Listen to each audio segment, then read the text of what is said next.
RTP. Ya le damos la bienvenida a la doctora Carolina Bernal. Ella es catedrática de la Politécnica Nacional, doctora en Ciencias de la Tierra, especialización en hidrosedimentología y geomorfología. Con ella vamos a hablar de la erosión a 3.6 kilómetros que está sucediendo en Coquecó, Sinclair, y lo que implica aquello. Doctora, muy buenos días para usted.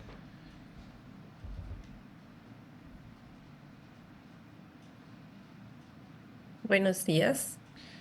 Doctora, quisiera empezar un poco con que nos cuente qué está pasando a día de hoy en Coca-Cola. Entiendo yo que existe un problema, no creía que es geológico, con una erosión que está ocurriendo muy cerca a 3.6 kilómetros donde se encuentra esta planta de energía. ¿Qué ocurre? ¿Qué implica esto para la creación energética del país?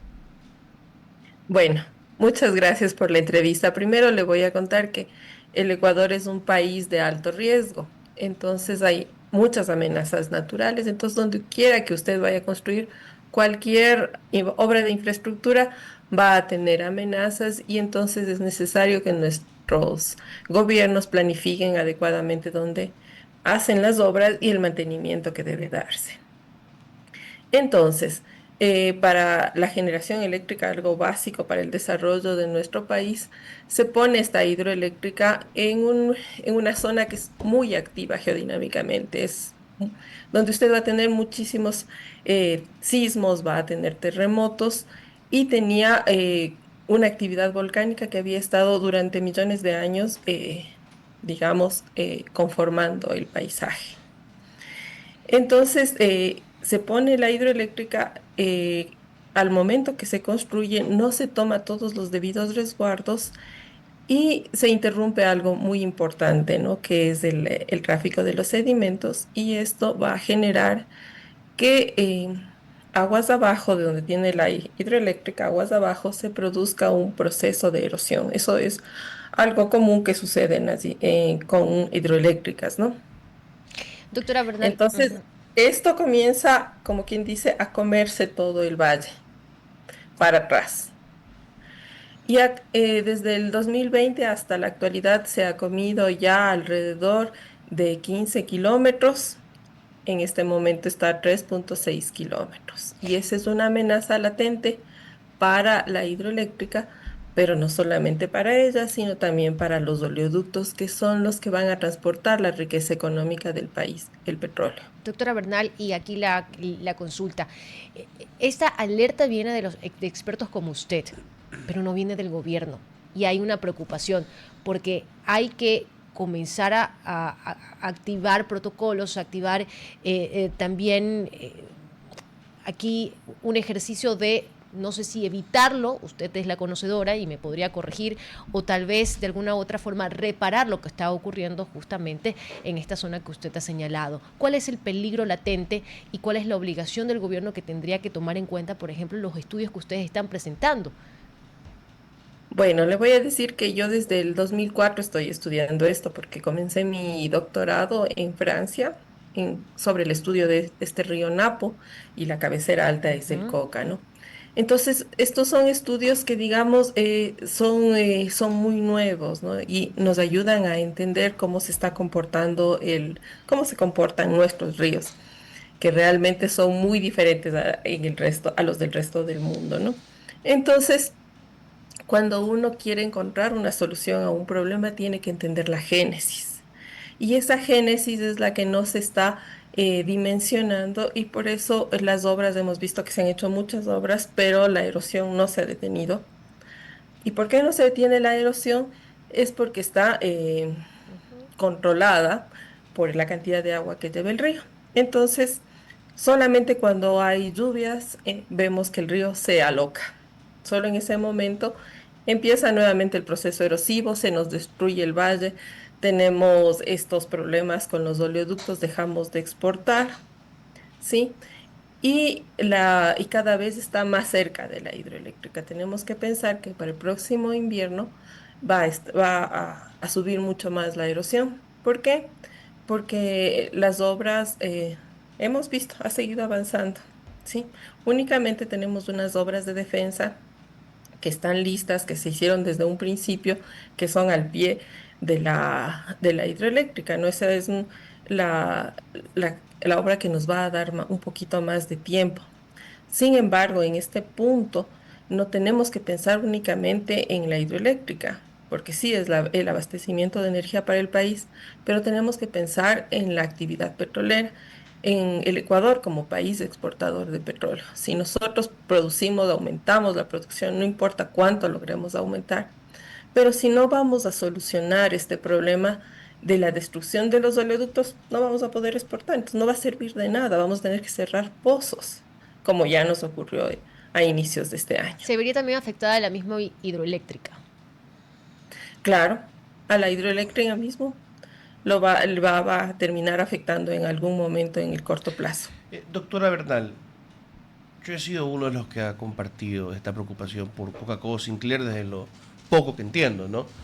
Pero me pongo a pensar, digamos, como comunicador que también advirtió por el peligro de tener apagones otra vez este año, y el clima nos jugó bonito. No hubo realmente estiaje, no tuvimos apagones, a pesar de que el incremento de generación eléctrica no fue el esperado ni siquiera por el gobierno originalmente.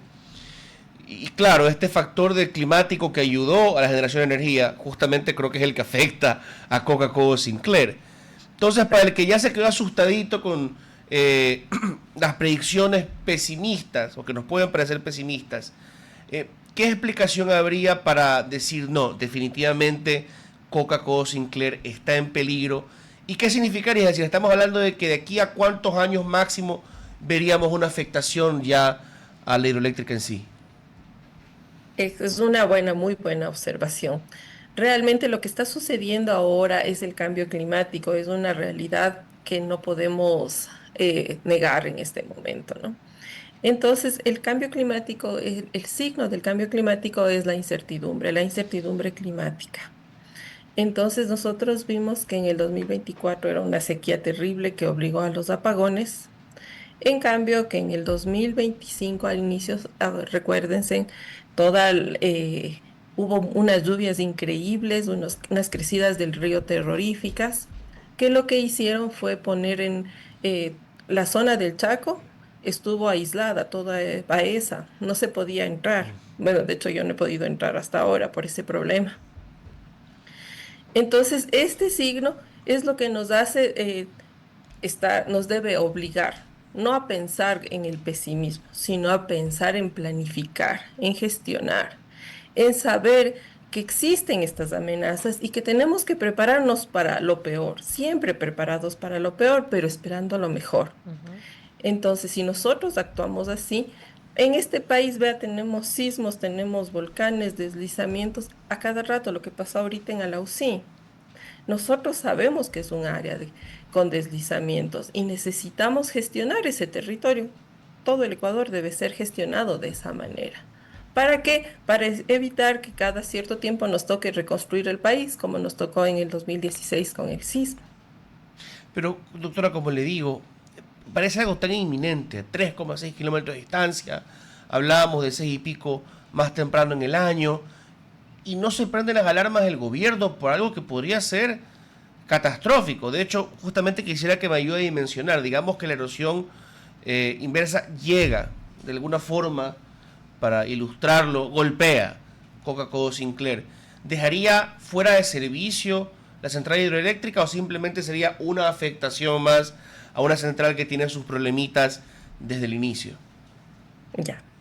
Vamos a pensar que solo este año ha caminado en los primeros meses 2,5 kilómetros, ¿sí?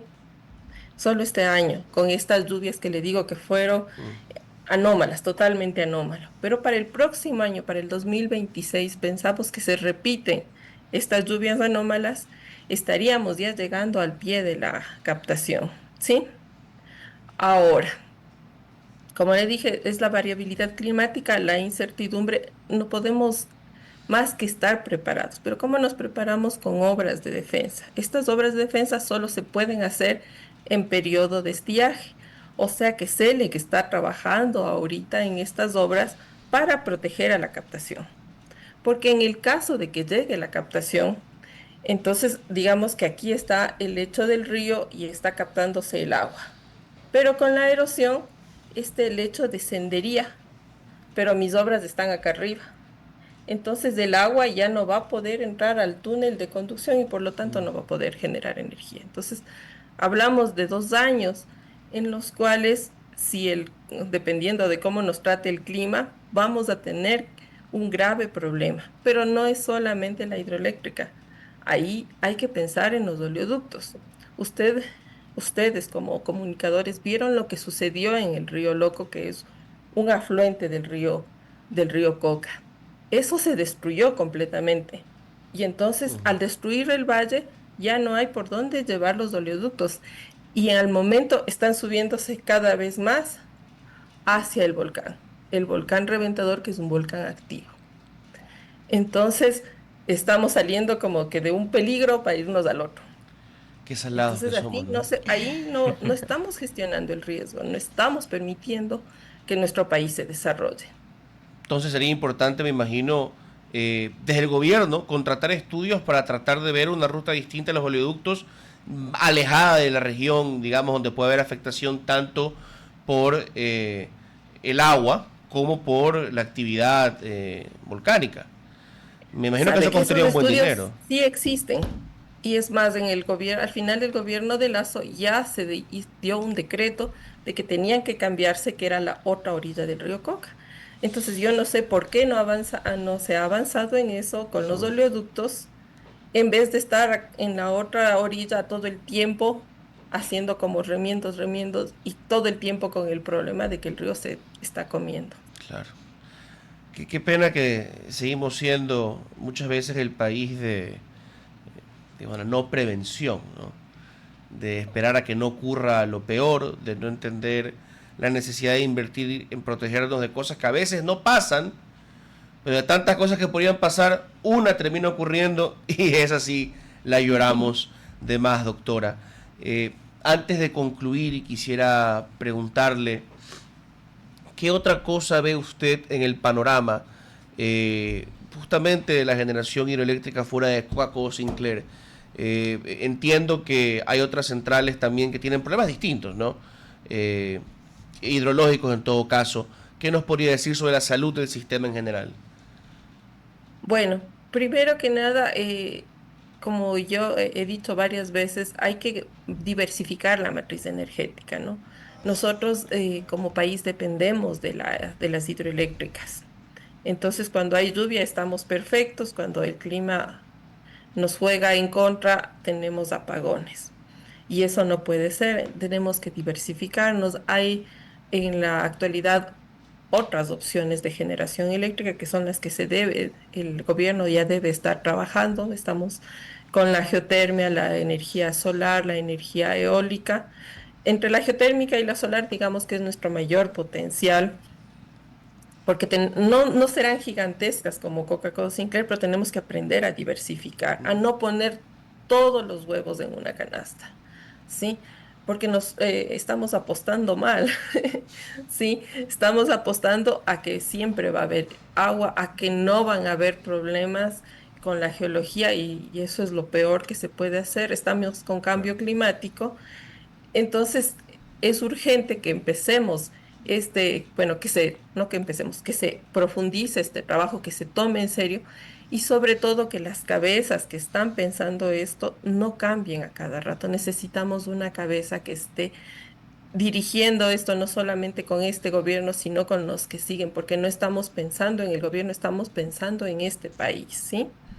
Y sin olvidar a la población que está en esa zona. De acuerdo. Eso sí me gustaría que recalcar, ¿no? Hay gente que está totalmente incomunicada, que sus medios de vida han sido destruidos y que está migrando, es una migración interna, una vida muy complicada. No podemos olvidarnos de esta gente. Así es. Y esos microcosmos que nos olvidamos, los cantones rurales pequeños, a veces le puede ir muy bien una provincia, en particular un cantón, estar colapsando económicamente, y eso es el drama humano, porque sale la población, entran las mafias donde el Estado no está presente, y luego, en el tiempo nos quejamos. Cuando nos toca correr una ruta por ahí, cuando nos toca trabajar por ahí, qué pasó con este pueblo que era tan tranquilo o era tan activo hace 20 años. Muchas gracias, doctora, por habernos acompañado y por sus comentarios Gracias a esta ustedes. mañana. Gracias, Un doctora gusto. Bernal, muy amable. Ya 8:30. Vamos a una pausa y regresamos con más. RTP